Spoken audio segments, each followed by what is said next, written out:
wisely. Build a society where pain isn't the foundation. As the trio prepared to leave the magenta dimensions, the villagers gathered to see them off. The forest began to shift back to its original colors, the magenta hues fading into greens and browns. Riker clapped John on the shoulder. "Another adventure for the books, huh?" John smiled. "One I'll never forget." With a final glance at the villagers, John, Data, and Riker stepped through the dimensional rift, returning to the familiar world of Skyrim. Though the experience had been harrowing, it had also been transformative. John knew that the lessons he had learned about empathy, resilience, and the importance of cultural understanding would stay with him as he continued his journey through Tamriel. John, Data, and Riker exchanged a glance, their expressions a mixture of curiosity and resolve. Beyond the portal lay answers, perhaps even more questions, but most importantly, another chance to explore the unknown. Without hesitation, they stepped through together. The transition was instantaneous yet disorienting. On the other side of the portal, the environment was unlike anything they had encountered before. The ground beneath their feet shimmered like glass, reflecting a magenta sky filled with swirling clouds that seemed alive. Strange crystalline structures jutted from the ground, humming with an otherworldly energy. The air was thick with a soundless vibration that John felt deep in his bones. "This place, it's like the heart of the magenta dimensions," John murmured, marveling at the surreal beauty surrounding them.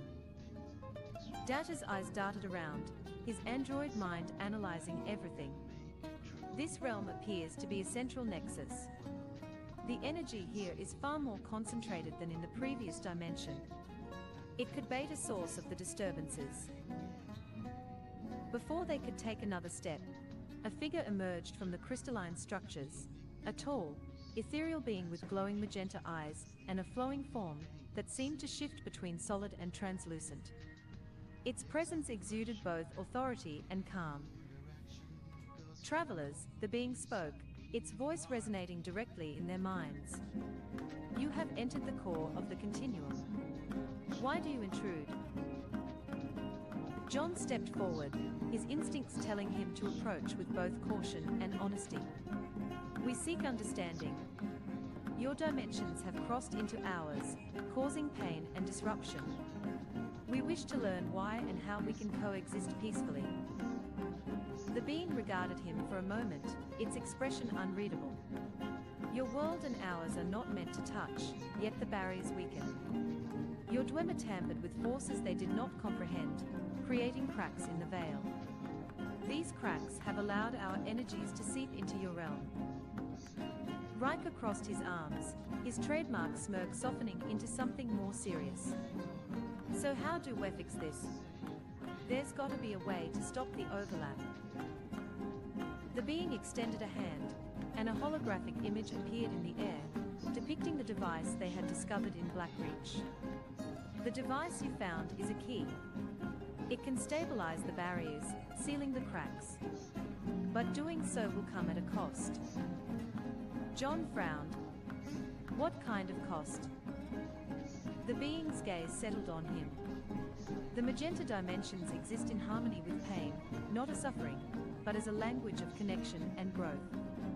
To stabilize the barriers, you must carry a fragment of this essence back to your realm, anchoring our energy within you." Data tilted his head. "Fascinating. The fragment would act as a bridge, allowing coexistence without further disruption." John hesitated, the weight of the decision pressing on him. He knew what it meant.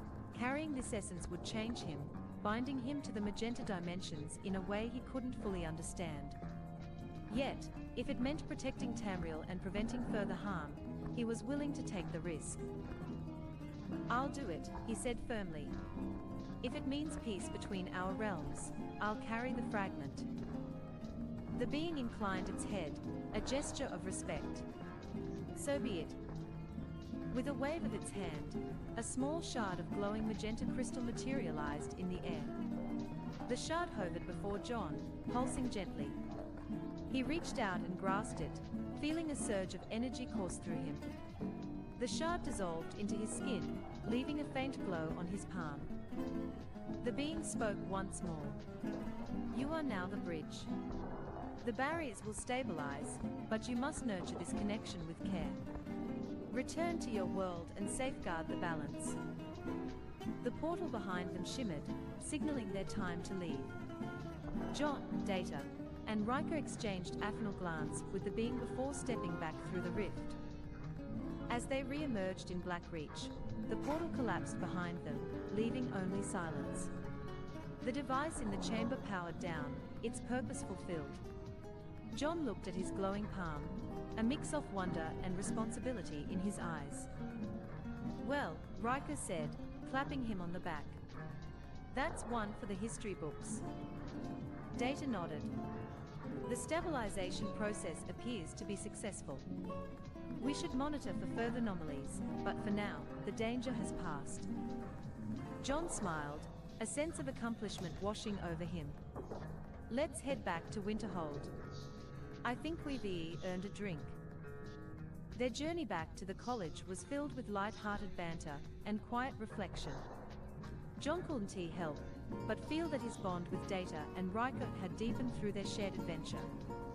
They weren't just companions, they were a team, bound by trust and mutual respect. In the weeks that followed, John began to notice subtle changes within himself. The fragment of the magenta dimensions had left him with a heightened sense of empathy, an ability to perceive the emotions of others more clearly. It was both a gift and a challenge, but one he embraced as part of this new role as a bridge between worlds. His travels across Skyrim continued, but now with a renewed sense of purpose. Whether helping a struggling village, uncovering ancient secrets, or simply listening to the stories of those he met, John carried the lessons of the magenta dimensions with him. His adventures were far from over, but he knew that with friends like Data and Riker by his side, he could face whatever challenges lay ahead. And so, the story of John, the bridge between realms, continued, a tale of courage, compassion, and the unyielding quest for understanding in a world of endless possibilities. John frowned, the weight of the revelation sinking in. If we destroy the Nexus, we risk destabilizing the entire dimension. But if we leave it intact, these people remain enslaved. Riker leaned against a nearby pillar, his usual confidence tempered by the gravity of the situation. Then we need a third option, something that breaks the cycle without destroying the dimension. As the portal stabilized, John, Data, and Riker exchanged determined glances before stepping through. The other side greeted them with a stark contrast to the forest they had encountered previously.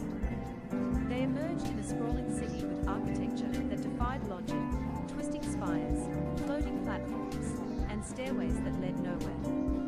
The air shimmered with magenta light, and the hum of energy was almost melodic, though discordant. The inhabitants moved with synchronizing precision, their movements almost mechanical, as if their will was no longer entirely their own. In the center of the city stood an enormous obelisk, its surface etched with glowing runes.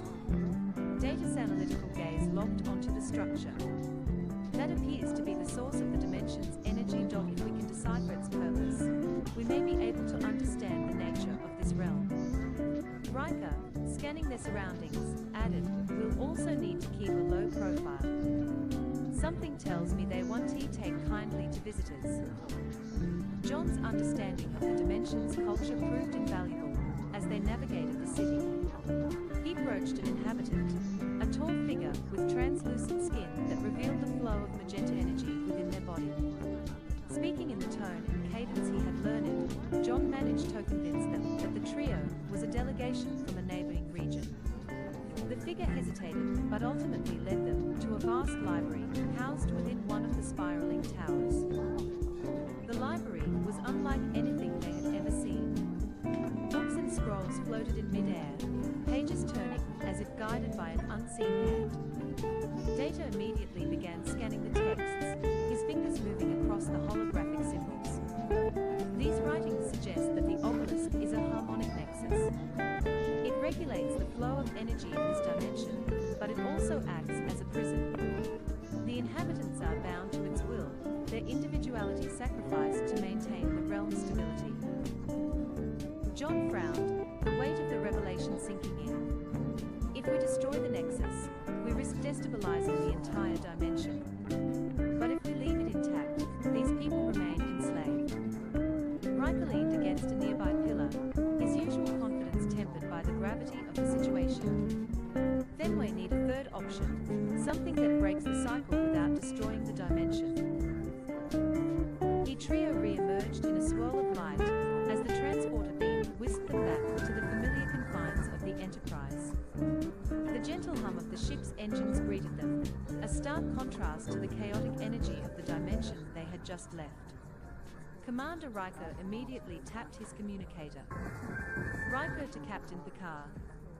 We've returned with the data and a story to tell. We'll brief you in the observation lounge shortly. Data, always efficient, headed straight to engineering with John, where Geordi was already running diagnostics on the tricorder Data had used to record the harmonic nexus. What are we looking at, Data? Geordi asked, his visor glinting as he leaned over the console. It appears to be a complex harmonic lattice, designed to maintain stability across multiple dimensions, Data explained. However, it simultaneously suppresses the freedom of those within its reach, binding their consciousnesses to a single collective system. As Geordi processed the information, the doors to engineering slid open, and Captain Picard entered, flanked by Riker. Gentlemen, Picard began, his commanding presence filling the room. What are our options here? John, who had been quietly observing, spoke up.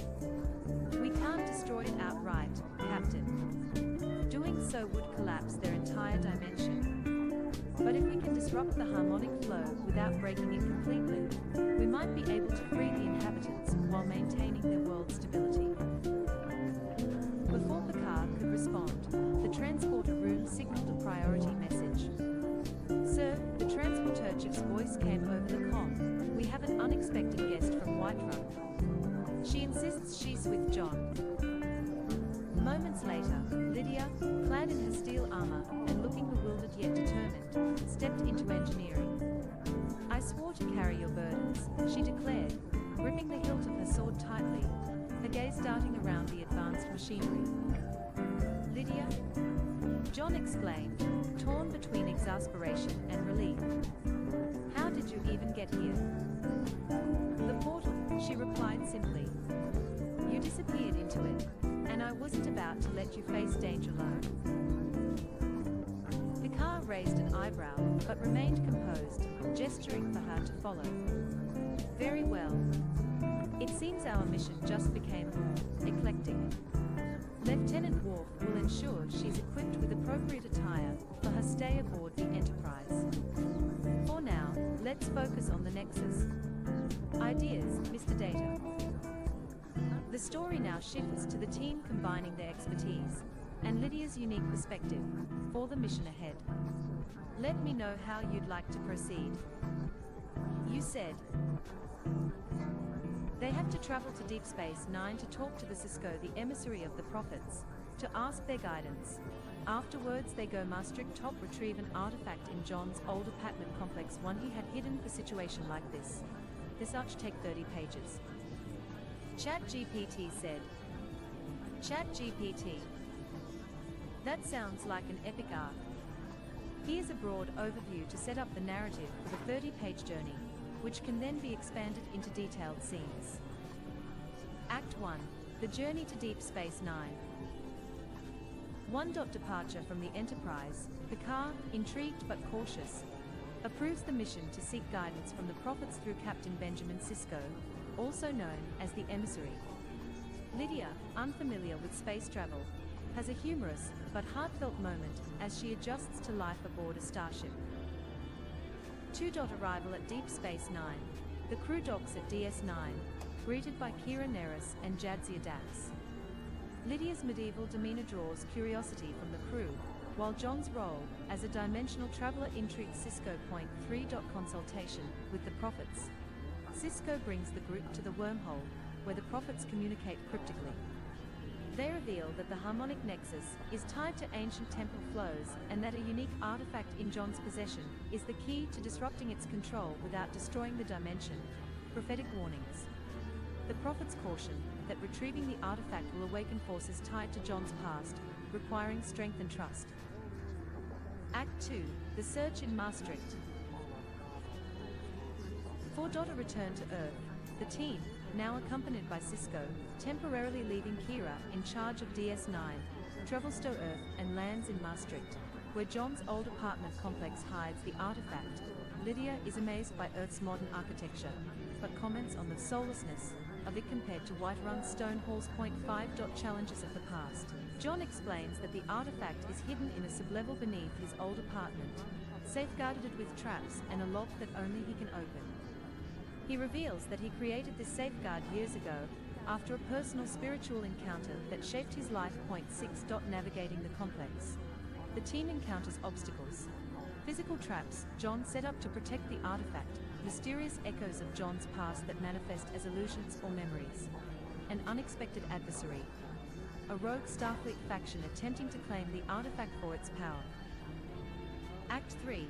The Artifact and Revelation. 7. The artifact revealed. The artifact is a crystalline orb resembling a blend of Bajoran orbs of the prophets and Skyrim's ancient magical relics. It resonates with harmonic energy, reacting to John's touch. Lydia, surprisingly, feels a connection to the artifact as well, hinting at her role in the coming battle. 8. The final trial. As the group extracts the artifact, they trigger a temporal anomaly tied to the harmonic nexus. John is forced to confront a painful memory, while Lydia's loyalty helps him push through. Sisko, as the emissary, channels the wisdom of the prophets to stabilize the anomaly. 9. Return to the Enterprise. With the artifact in hand, the team heads back to the Enterprise to begin preparations for the final confrontation with the Nexus. The bond between John, Lydia, and the Starfleet officers deepens, setting the stage for their ultimate test. Act 1. The Journey to Deep Space Nine. Scene 1. Departure from the Enterprise. The corridors of the Enterprise dumped with the soft vibration of the warp core, a rhythm that seemed to echo the crew's calm efficiency. Captain Picard sat in his ready room, his fingers steepled as he listened to John explain the latest revelations from the harmonic nexus. Lydia stood behind him, her steel armor faintly gleaming under the light, a stark contrast to the modern elegance of the starship. "It's a bold plan," Picard said, leaning back in his chair. "But I trust the prophets may provide insights we lack." Benjamin Sisko's connection to them is unparalleled. "I'll grant you permission to proceed to Deep Space Nine. Mr. Data will accompany you to ensure the mission's success." Lydia raised an eyebrow. "This emissary you speak of, is he a king or a priest?" "Something in between," John replied with a grin. "You'll see." Moments later, the group stood on the transporter pad, their destination set for the runabout shuttle that would take them to DS9. Lydia, hesitant, glanced down at the glowing pads beneath her feet. "You're certain this magic of yours won't turn me into a puddle?" Worf, standing by the controls, huffed. "It is not magic. It is precision engineering." Lydia crossed her arms, but didn't argue. The transporter activated, and in a shimmer of light, they disappeared. Scene 2. Arrival at Deep Space Nine. The Defiant-class shuttle glided smoothly into Docking Bay 4 of Deep Space Nine. From the viewport, Lydia marveled at the massive, circular structure suspended against the backdrop of stars. "I've seen many fortresses," she murmured, "but none so unnatural." John chuckled. "You'll get used to it. Wait until you meet the crew." As they disembarked, Major Kira Nerys greeted them with her usual brisk demeanor. "Welcome to Deep Space Nine. Captain Sisko is waiting for you in ops." Her gaze lingered on Lydia. "You must be the visitor from Skyrim. I hear you've got quite the sword arm." Lydia gave a curt nod, unsure if it was a compliment. And you must be the keeper of this strange castle. John and Kira exchanged amused looks before leading the group to the central command hub, where Captain Sisko stood with his arms folded. His commanding presence was softened by a knowing smile. John, Data, welcome. And you must be Lydia. I've been briefed on your journey. Lydia inclined her head. It is an honor to meet the emissary. Sisko raised an eyebrow, but didn't correct her. Let's discuss this in the wardroom. Scene 3. Consulting with the prophets. In the wardroom, John laid out the situation, detailing the harmonic nexus and the dangers it beset in multiple dimensions. Sisko listened intently, his fingers drumming lightly on the table. When John finished, Sisko leaned forward. The prophets don't think like us. Their guidance may not be straightforward. But if this nexus is to temporal flows, they might offer some clarity. Lydia leaned toward John. Are you certain we can trust these beings? We have to, John said. They are outside time, they see things we can't. Sisko stood. Then let's pay them a visit. Aboard the Defiant, the group entered the Bajoran wormhole, its swirling golden light bathing the ship. Lydia gripped her seat tightly, her knuckles white. This is madness, she muttered. The ship halted in a luminous void. Suddenly, they were no longer aboard the Defiant. They stood in a vast, featureless plain bathed in soft light. The prophets appeared, their forms shifting to resemble familiar figures from each of their lives, Picard for John, a long-lost comrade for Lydia, and Jennifer Sisko for the captain.